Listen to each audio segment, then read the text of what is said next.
नमस्कार दोस्तों, स्वागत है आपका डीप नॉलेज में।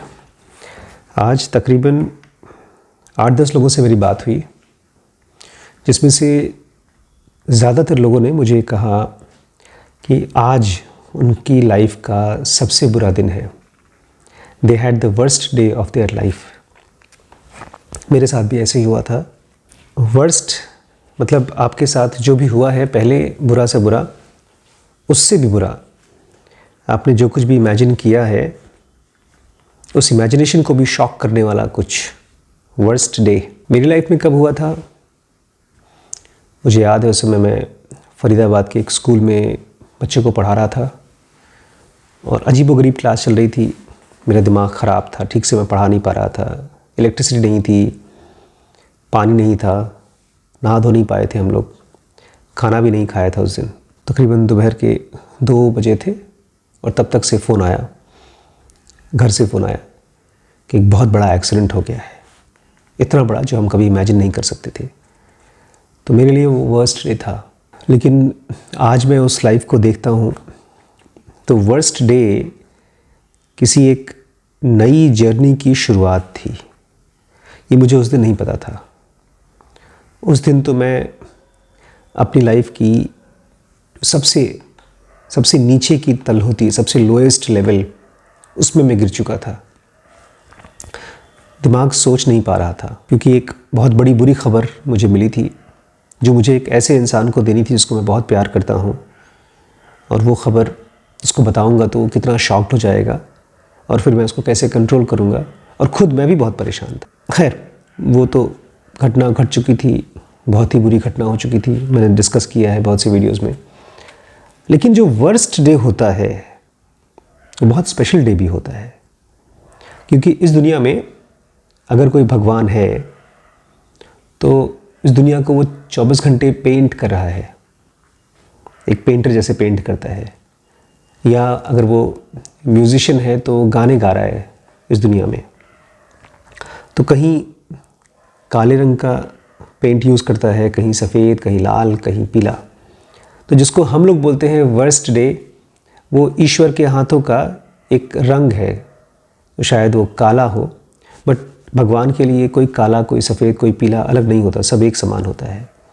तो चाहे आपके लाइफ में कोई ब्रेकअप हुआ हो, आपके घर में कोई डेथ हुई हो, आपकी जॉब चली गई हो, आप एग्ज़ाम में फ़ेल हो गए हो, या कोई भी वजह से आपको लगता है कि आज आपका सबसे बुरा दिन था, तो उस भगवान की नज़रों से देखने की कोशिश करिए। आजकल की जनरेशन में भगवान का कॉन्सेप्ट एकदम ख़त्म सा होने लगा है। या तो कुछ लोग मिलते हैं मुझे जो मानते हैं भगवान होता है, या तो उनके हिसाब से नहीं होता। दो ग्रुप के लोग हैं। मेरी जनरेशन में, ख़ासतौर से मैं जिस एज में था, बहुत से ऐसे बच्चे थे जिनको मैं जानता हूँ, अभी शायद हो भी, आप लोग भी शायद वैसे ही हों, जो खोजना चाहते थे ईश्वर है या नहीं, गॉड है या नहीं। लेकिन ये वर्स्ट डे ही डिसाइड करता है कि दुनिया में कोई भगवान है या नहीं। इससे पहले भी एक बार मेरे साथ हुआ था। मुझे याद है, मैं गया था तिरुपति बालाजी, और वहाँ पर भी मेरा वर्स्ट डे था उस टाइम का। और मैंने डिसाइड किया था कि मुझे आमरण अनशन करना है। मैं बिना खाए, बिना पिए, जब तक मेरे शरीर में से जान न चली जाए तब तक रहूँगा। उसके बाद उस समय तो मेरा जो एक्सपीरियंस आया था वो मिराकुलस एक्सपीरियंस था, चमत्कारी एक्सपीरियंस था। मुझे एक बंदा मिला, बूढ़ा सा, सफ़ेद रंग की दाढ़ी थी, शायद पतला सा दुबला, एक कुर्ता टाइप का पहन रखा था। मैं भाषा भी नहीं जानता। उसने ज़बरदस्ती मुझे खाना खिलाया,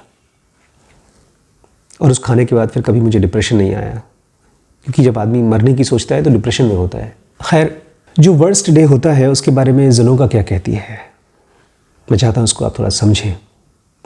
ज़नोगा कहती है,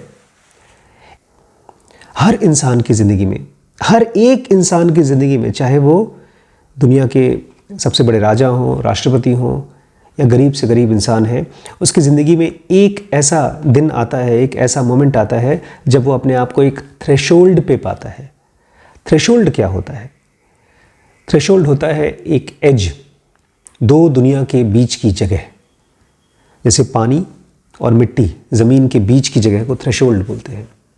तो जब हम लोग बहुत ज़्यादा दुखी होते हैं, बहुत ज़्यादा परेशान होते हैं, तो हमको लगता है कि हम इस दुनिया को छोड़ के चले जाएं, लेकिन कहीं ना कहीं इस दुनिया के कोने में पहुंच चुके हैं। तो ज़नोगा ये कहती है, और ये चीज़ समझिए प्लीज़, अगर थ्रेशोल्ड में आप एक कोने में पहुंचे हैं तो दूसरे कोने में क्या है उसके बारे में थोड़ा सोचिए। तो ज़नोगा कहती है, what is this threshold end of what kingdom is this threshold. तो एक तो ये बात है कि आप परेशान हैं, दुखी हैं, लेकिन साथ ही साथ अब मैं आपको एक काम दे रहा हूँ। आप ये अपने आप से पूछिए कि ये थ्रेशोल्ड क्या है और किस किंगडम का, किस दुनिया के लिए ये दरवाज़ा है।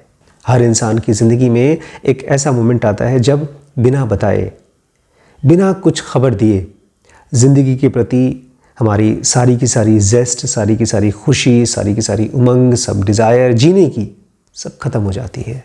उस आदमी की लाइफ में ये वो मोमेंट है जब उसको शरीर के खुशियाँ, सुख, चाहे खाने के हों, चाहे आँखों से कुछ देखने वाली हों, चाहे कोई भी खुशियाँ, कुछ भी उसको सेटिस्फाई नहीं कर पाती हैं, बल्कि एक उल्टा चीज़ होता है। उसके आसपास की पूरी दुनिया एक बड़ी अजीबोगरीब डिस्गस्ट देती है, घिन देती है। लगता है ये नहीं चाहिए मुझे, बेकार लग रहा है, ये ख़त्म हो जाए। तो ये समझ लीजिए कि आप उसी मोमेंट पे पहुंच चुके हैं जिसमें गौतम बुद्ध थे, जब वो अपना घर छोड़ के जा रहे थे साधु बनने के लिए। जब उन्होंने किसी को मरा हुआ देखा तो वो भी ऐसे ही अपनी लाइफ की एक सबसे वर्स्ट मोमेंट पे थे। उनको दिख रहा था कि अब मैं मरने वाला हूँ। ज़नोगा कहती है ये बहुत ही ब्लेस्ड मोमेंट है। ये जब मैंने पढ़ा था शुरू में तो मुझे अजीब लगा कि कैसे कोई आदमी सबसे बुरी चीज़ को ब्लेस्ड कैसे कह सकता है। लेकिन साथ ही साथ ज़नोगा ये भी कहती है कि ये बहुत टेरेबल भी है, बहुत दुख वाला है, परेशानी वाला है। तो आइए देखते हैं ये टेरेबल ब्लेस्ड कैसे है।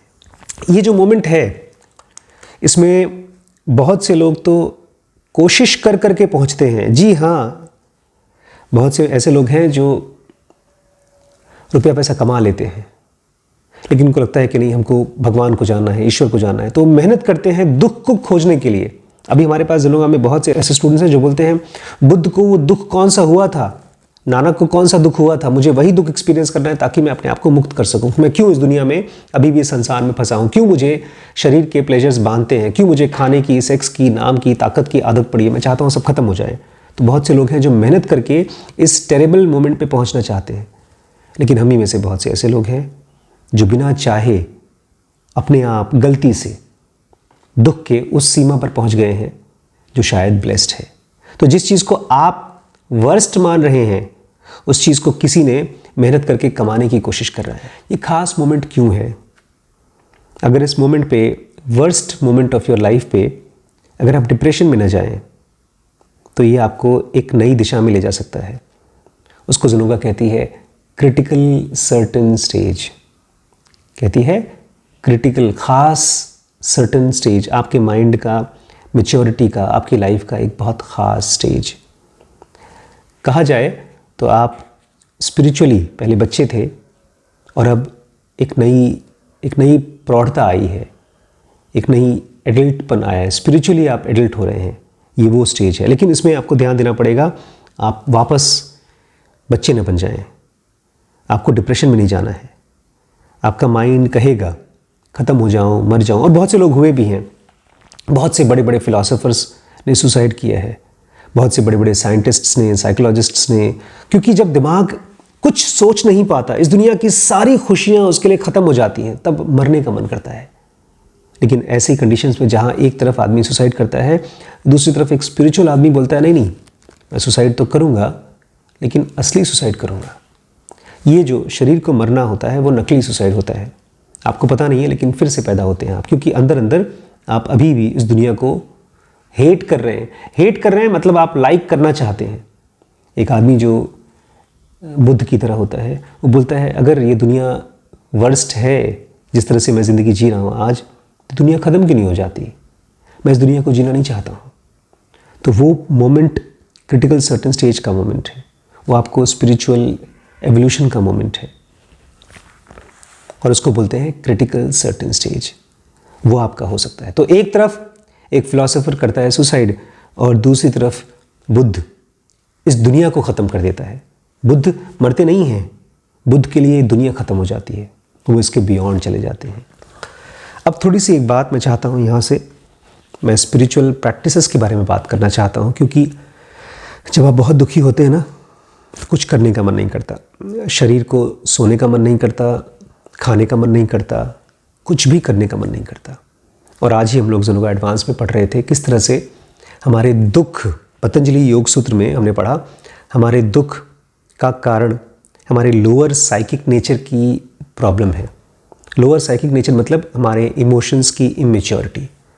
अंदर अंदर, बाहर नहीं, सबकॉन्शियसली, अनकॉन्शियसली हम बहुत सी चीज़ें चाहते हैं। जब तक वो चीज़ें हमको मिलती रहती हैं हम खुश रहते हैं, और जैसे कोई चीज़ हमसे छिनती है, और सबसे बड़ी चीज़ जो हमसे सबसे कॉमनली जो चीज़ छिनती है वो है हमारा फ्रीडम, हमारा टाइम।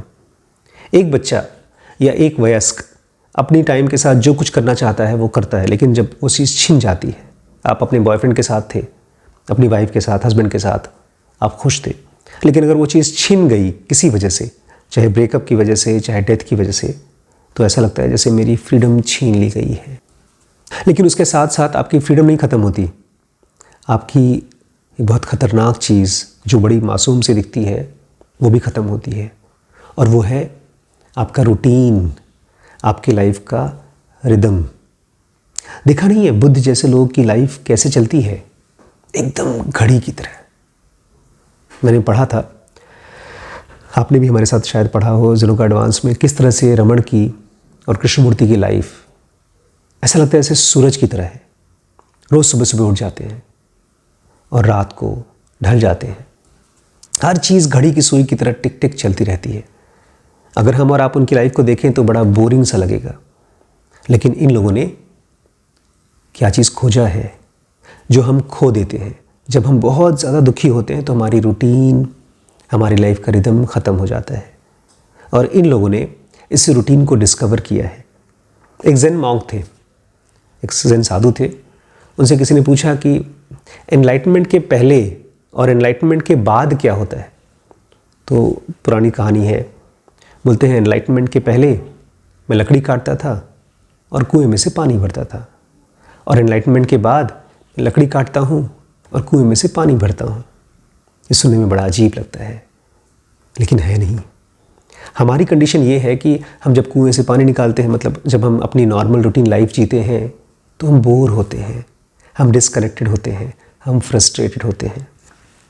और वहीं जब एक एनलाइटेंड आदमी, एक आदमी जो खुद को जान गया है, जिसकी लाइफ में डिस्कवरी, सेल्फ डिस्कवरी हो चुकी है, जब वो कुएं से पानी निकालता है और वो जब लकड़ी काटता है, मतलब जब उसकी रूटीन लाइफ चलती है, तो बहुत कंप्लीट होती है। उसमें एक तरह का डीप एक्सपीरियंस होता है। जब वो एक गिलास पानी पीता है, या रास्ते पे जब चलता है, या जब सूरज को ढलते हुए या उगते हुए देखता है, तो उसके अंदर में एक गहरा एक्सपीरियंस होता है। और ऐसा आदमी जो कुछ भी करता है, जो कुछ भी करता है, उसके अंदर गहराई होती है। हमने पढ़ा था किस तरह से रमण एक जानवर के साथ जब इंटरेक्ट करते थे, बंदर के साथ, गिलहरी के साथ, गाय के साथ, उसमें भी वो प्यार था जो शायद एक आदमी अपने बच्चों के साथ न एक्सपीरियंस कर सके। हमको और आपको लगेगा कि वो बहुत स्पेशल आदमी है, लेकिन सबसे स्पेशल बात जो आप उनसे सीख सकते हैं वो ये कि उनकी लाइफ में एक रिदम था, एक तरह का रूटीन था। तो अगर आपकी लाइफ में वर्स्ट फेज चल रहा है, तो सबसे पहले आपको ये 2-3 चीज़ ठीक करनी होगी। अपनी सांस, अपना भोजन, अपना पानी, इसको हम बोल सकते हैं कोडेड इम्पल्स। जो भी चीज़ें हम बाहर से रिसीव करते हैं, हम सांस लेते हैं नाक से, आँख से, कान से, बाहर से देखने वाली, सुनने वाली इम्पल्स लेते हैं, भोजन लेते हैं, इसका एक रिदम होना चाहिए। आप देखेंगे, अक्सर देखेंगे, जब हम बहुत दुखी होते हैं तो या तो हमारा डाइट ख़त्म हो जाता है, कुछ खाने का मन नहीं करता, या ज़्यादा खाने का मन करता है। और ये इसलिए होता है बिकॉज हम मेंटली डिस्टर्ब्ड होते हैं। इस कंडीशन में अपने आप को एक रिदम में रखिए। ये एक तरह, क्योंकि ये रिदम आपकी बॉडी को एक ऐसे अलाइनमेंट में डालेगा जिसमें हायर साइकिक नेचर डेवलप हो सकता है। मैंने कहा ना, ये थ्रेशोल्ड है। The worst day of life आपके लिए दरवाज़ा है उस चीज़ को खोलने के लिए जो डिवाइन है। आपका माइंड अब इतना मैच्योर होते जा रहा है कि उसको अब छोटी मोटी चीज़ें पसंद नहीं आ रही हैं। बचपन में मुझे ढेर सारे खिलौने पसंद थे। पिताजी जब भी आते थे, विदेश में रहते थे, 1 महीने फॉरेन रहते थे, 1 महीने इंडिया आते थे, हर बार कोई ना कोई खिलौना लाते थे। कभी खेलने वाली बंदूक ले आए, कभी ट्रेन ले आए, कभी रिमोट कंट्रोल वाली कार ले आए। बड़ा अच्छा लगता था। लेकिन धीरे धीरे फिर मैं बड़ा सा हो गया। उसके बाद खिलौने इंटरेस्टिंग नहीं लगते थे। उसके बाद कपड़े अच्छे लगते थे। उसके बाद अब आजकल किताबें अच्छी लगती हैं। अब तो एनलाइटेंड मास्टर्स अच्छे लगते हैं। तो अब आपका माइंड ऐसा हो गया है कि आपको ये दुनिया नहीं अच्छी लगती। अब आपका माइंड खोज रहा है इस दुनिया के बियॉन्ड अगर कोई चीज़ है तो वो बताओ। इसीलिए आप फ्रस्ट्रेटेड हैं। नहीं, इसलिए आप फ्रस्ट्रेटेड नहीं क्योंकि आपके घर में कोई डेथ हो गई है या आपका ब्रेकअप हो गया। बहुत गहरे में आपको एक नई चीज़ दिखाई दी है कि ये दुनिया से जो मैंने एक्सपेक्ट किया था सेटिस्फैक्शन, वो नहीं है। एक तरह का इल्यूशन है। ये पहली बार आपकी आंखों के सामने से पर्दा हटा है और वही शॉक आपको धक्का मार सकता है उस दुनिया में जाने के लिए जो कहते हैं अंदर की दुनिया या बियॉन्ड की दुनिया, जिसको कृष्ण कहा करते थे ट्रांसेंडेंटल दुनिया। एक सवाल मैं चाहूँगा आप लोग अपने मन में पूछें कि क्यों इतना ज़रूरी है अपनी सांस को, अपने भोजन को, अपने पानी को, अपनी रूटीन को सही करना। क्योंकि ये सिंपल सी चीज़ें योग में इतना सिंपल नहीं है। ये सिंपल सी चीज़ें 2 और थोड़ी सी कॉम्प्लेक्स चीज़ों को रिजल्ट करती हैं। आपका भोजन, आपकी सांस और जो कुछ भी आप देखते हैं, मतलब आपकी इम्पल्स जो बाहर से आती है, इसकी वजह से 2 चीज़ें और प्रोड्यूस होती हैं, आपकी स्लीप और आपका सेक्स लाइफ। ये दोनों या तो आपको कंप्लीटली बहा ले जा सकती हैं और ज़्यादा डिप्रेसिव और ज़्यादा एंग्शियस बना सकती हैं। आप बहुत ज़्यादा सोएं या बिल्कुल ना सोएं तो भी बीमार पड़ जाएंगे। आप बहुत ज़्यादा सेक्सुअल इंडल्जेंस में जाएं या अपने आप को एकदम काट दें तो भी आप बीमार पड़ जाएंगे। इसलिए जितने भी साधु महात्मा हैं, जितनी भी किताबें हैं, वो सब के सब कभी कोई उपवास करने को कहता है, कभी कोई ब्रह्मचर्य फॉलो करने को कहता है, कभी कोई कहता है अपने आप को सही समय पर सुलाओ, सही समय पर भोर में उठाओ। लेकिन ये आपका शरीर है। जब तक ये शरीर एक परफेक्ट स्टेट में नहीं होगा तब तक आप उस थ्रेशोल्ड को एक्सपीरियंस नहीं कर पाएंगे। हम लोग अभी पिछले हफ्ते पढ़ रहे थे ज़ेनोगा एडवांस में कि आत्मन को जानने के लिए 8 ऑब्स्टिकल्स हैं। अगर हम अपने आप को जानना चाहते हैं तो उसमें 8 रुकावटें हैं। उसमें से सबसे पहली रुकावट थी शरीर की बीमारी, शरीर की कमज़ोरी, बॉडीली डिसेबिलिटी। तो जब आप डिप्रेस्ड हैं तो आपने कोई नई चीज़ देख ली है, लेकिन उस नई चीज़ की वजह से शरीर को और मन को बीमार मत होने दीजिए। अब एक बड़ी ख़ास चीज़ हो रही है आपके साथ, इस चीज़ को पहचानिए। इसको ज़ेनोगा बोलती है ग्रेविटेशनल पुल ऑफ लाइफ, या तो इनहेरेंट पुल ऑफ मैटर, या तो hypnotic spell of self consciousness state. इस ज़िंदगी का ना एक बहुत स्ट्रॉन्ग फोर्स है जो नीचे की तरफ खींचता है। आप जिस चीज़ को अभी जी रहे हैं उसको सेल्फ कॉन्शियसनेस कहते हैं।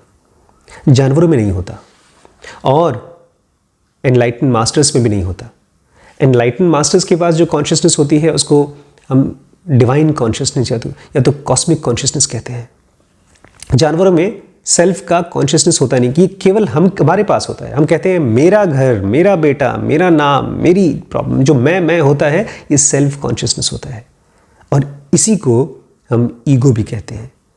दिक्कत ये है जब आप दुखी होते हैं ना तो डर लगता है अरे सब लोग तो एंजॉय करें लाइफ को और हमको लगता है हम क्यों दुखी हैं। तो धीरे धीरे हम ऐसी चीज़ें करना शुरू कर देते हैं जो और दुखी लोग करते हैं। शराब पीना, सिगरेट पीना या ऐसी चीज़ों में अपने आप को खोना, अपने आप को बेहोश करना, जो सब लोग कर रहे हैं। लेकिन ये हम इसलिए करते हैं क्योंकि हम डरते हैं। और खाली यही नहीं, हमारे जैसे लोग अगर कोई हमको मिल जाए जो हमारे जैसा दुखी है तो हम उसको भी ऐसे ही काम करने के लिए कहते हैं। अब एक नई चीज़, ये क्यों ये जो वर्स्ट डे ऑफ लाइफ है वो क्यों इतना स्पेशल है, वो ब्लेसिंग क्यों है। ज़ेनोगा कहती है life and consciousness are relative terms. Please मैं चाहता हूँ इसको समझिए, मैथमेटिक्स की तरह समझिए। बचपन में प्लस माइनस और मल्टीप्लिकेशन डिवीजन समझने में मुझे कई दिन लग गए थे। क्योंकि मुझे लगता था चीज़ों को प्लस कर सकते हैं तो मल्टीप्लाई क्यों करें, मल्टीप्लाई कहाँ से आ गया, और ये डिवीजन तो मुझे कभी समझ में आया ही नहीं। और उसके बाद स्क्वायर रूट, वो तो और ज़्यादा परेशान वाली चीज़। लेकिन खैर, ये जो मैं समझाना चाहता हूँ थोड़ा सा आसान है, लेकिन फिर भी लॉजिक है इसके अंदर में। ज़िंदगी और कॉन्शियसनेस ये रिलेटिव है। रिलेटिव क्या होता है? रिलेटिव एक थियरी ऑफ रिलेटिविटी एक भाई साहब ने समझाया है। पता है किसने समझाया? आपको पता है? अगर पता है तो कमेंट करके बताइए। थियरी ऑफ रिलेटिविटी एक भाई साहब जिनके बाल बड़े उलझे उलझे से थे, जिनकी मूंछ थी, नहीं पता? E=mc², जिसके भरोसे पर, जिस फार्मूला के बेस पर एटम बॉम्ब बना, नहीं आइडिया? एल्बर्ट आइंस्टाइन भाई। रिलेटिविटी मतलब आप एक ट्रेन में जा रहे हैं और आपके सामने एक आदमी खड़ा है, तो ट्रेन जब चलेगी तो इस आदमी को ऑब्वियसली दिखाई देगा ट्रेन चल रही है। लेकिन आप एक ट्रेन में चल रहे हैं और आपके बगल में एक और ट्रेन चल रही है, और ये दोनों ट्रेन साथ साथ चल रही है, तो ये दोनों ट्रेन को पता नहीं चलेगा कि दोनों चल रहे हैं। ये है, ये ट्रेन और ये ट्रेन आपस में अगर एक लेवल पे चल रही है, एक स्पीड पे चल रही है, तो पता ही नहीं चलेगा चल रहे हैं कि नहीं चल रहे हैं। लेकिन अगर एक फास्ट चल रही है और एक स्लो चल रही है, तो दोनों में से एक को पता चलेगा। इसको आम लाइफ में देखिए। आप बैठे हैं, बहुत अच्छे से एग्जाम्पल दिया था, शायद आइंस्टाइन ने दिया था। आप बैठे हैं और आपके साथ में बैठी हैं आपकी गर्लफ्रेंड, और घड़ी देखा 2 घंटे बीत गया, पता ही नहीं चला, लगता है जैसे 5 मिनट बीता। और वहीं पर आप बैठे हैं अपनी बहन के साथ या मम्मी के साथ, और घड़ी देखा, लगता है 1 घंटा बीत गया, लेकिन घड़ी चली नहीं रही है, अभी तो 2 मिनट हुए हैं, कब क्लास ख़त्म होगी, कब मैडम छोड़ेंगी। तो ये हमारा माइंड किसी चीज़ को इन रिलेशन एक्सपीरियंस करता है। तो जो चीज़ आप दिमाग से एंजॉय करते हैं उसमें समय का पता ही नहीं चलता, और जो चीज़ आपको पसंद नहीं है उसको ज़िंदगी नर्क सी लगती है, समय ख़त्म ही नहीं होता। तो हर चीज़ जो आप एक्सपीरियंस करते हैं एक रिलेशन में करते हैं, रिलेटिव। अब लाइफ और कॉन्शियसनेस ये एक रिलेशन में है, एक चीज़ के कंटेक्स्ट में, एक चीज़ के संदर्भ में जिंदा है या मरी हुई है। इसको समझने में थोड़ी मुश्किल पड़ेगी आपको। ज़नोगा कहती है, सारी रोशनी, सारी समझ, सारी सच्चाई, सारी अच्छाई, सारी बुराई, सारे रिलीजन्स सब के सब रिलेटिव हैं। किस चीज़ के कंपैरिजन में हैं? ये तो समझ में आ गया कि हमारे माइंड के कंपैरिजन में मैं दुनिया को एक्सपीरियंस करता हूँ, लेकिन सच किस चीज़ के कंपैरिजन में होता है? ज़नोगा कहती है वो क्रिटिकल सर्टेन स्टेज के कंपैरिजन में है। अब आपके सामने एक आदमी आया जिसको आप कहते हैं रमण महर्षि या पतंजलि या कृष्ण या जीसस या नानक या किसी भी रिलीजन में कोई भी सेज को ले लीजिए, ऋषि मुनि को ले लीजिए। वो कौन है? उसके कंपैरिजन में हम इतने ओछे, इतने छोटे क्यों लगते हैं? हम उसके कंपैरिजन में इतने दुखी और इतने परेशान क्यों लगते हैं? क्योंकि वो जिस चीज़ को एक्सपीरियंस कर रहा है वो क्रिटिकल सर्टेन स्टेज के उस पार को एक्सपीरियंस कर रहा है। उसको ज़नोगा कहती है लाइफ। उसी लाइफ का एक छोटा सा हिस्सा आप एक्सपीरियंस करते हैं जब क्रिएटिविटी के चरम पे पहुंचते हैं। बहुत बार ऐसा होता है, एक संगीतकार जब गाना गाते गाते गाते गाते गाते एकदम खो जाता है, म्यूजिक में खो जाता है, आप भी उस फीवर से पकड़ में आ जाते हैं, आप उस बुखार में आप भी डांस करना शुरू कर देते हैं, आप भी झूमने लगते हैं। तो वो इंसान एक क्रिएटिविटी जो कि क्रिटिकल सर्टेन स्टेज के उस पार से आती है। सारे क्रिएटिव लोग बहुत परेशान होते हैं। वो कहते हैं मुझे वो प्रोड्यूस करना है जो बेस्ट था, लेकिन बेस्ट आता कहाँ से है? जब वो डीप स्टेट में होते हैं, गहरी स्टेट में होते हैं। और वो गहरी स्टेट क्या है? ये वही गहरी स्टेट है जिसमें रमण महर्षि जैसे लोग 24 घंटे रहते हैं। और वही 24 घंटे रह पाने की कंडीशन आपके लिए भी मुमकिन है, बशर्ते आप इस टेरिबल लेकिन ब्लेस्ड मोमेंट को एक्सेप्ट कर सकें, गिव अप ना करें, कोई नशा ना करें, भागे ना, अपने साथ रहें। दुख की इस गर्मी को, जैसे आप जब ट्रैवल करते हैं तो चाहे गर्मी हो चाहे सर्दी हो, आपको पता है कि एक जर्नी है, मुझे मंजिल तक पहुंचना है। तो चाहे किसी भी वजह से कितना भी ज़्यादा आप दुखी हो, एक यात्रा की तरह उसको ट्रैवल करिए और उस पार पहुंचिए। उस पार लाइफ है। जिसको आपने खोया है वो ख़त्म नहीं हुआ है, केवल आपको दिख नहीं रहा है। आप उस पार पहुंचेंगे और फिर आप भी यही कहेंगे, ये ब्लेस्ड मोमेंट है। बुद्ध कह रहे थे कि ठीक है, दुनिया दुख है, लेकिन दुख के उस पार लाइफ है, एक ऐसी लाइफ जो कभी ख़त्म नहीं होती। इसलिए ये जो आप एक्सपीरियंस कर रहे हैं, worst day of your life, इस सिक्के का एक पहलू है। सिक्के का दूसरा पहलू अभी देखना बाकी है। अभी दोस्तों पिक्चर बाकी है। ठीक है, इसी को हम आपके साथ शेयर करते हैं हमारे ऐप में, हमारे कोर्सेज के ज़रिए, दोनों का बेसिक और बाकी कोर्सेज आप देख सकते हैं डीप स्पेस नॉलेज ऐप पर। अभी हमने एक नया, पूरी तरह से नया कोर्स बनाना शुरू किया है WBX के नाम से, और उसमें बिल्कुल चिंता मत करिए, पैसे की बिल्कुल चिंता मत करिए। अगर आप इस कोर्स को इंटरेस्टेड हैं करने के लिए तो आप इस नंबर पे कांटेक्ट करिए, मैं आपकी मदद करूँगा। आप जो भी कोर्स करना चाहते हैं, just come and WhatsApp me. ठीक है।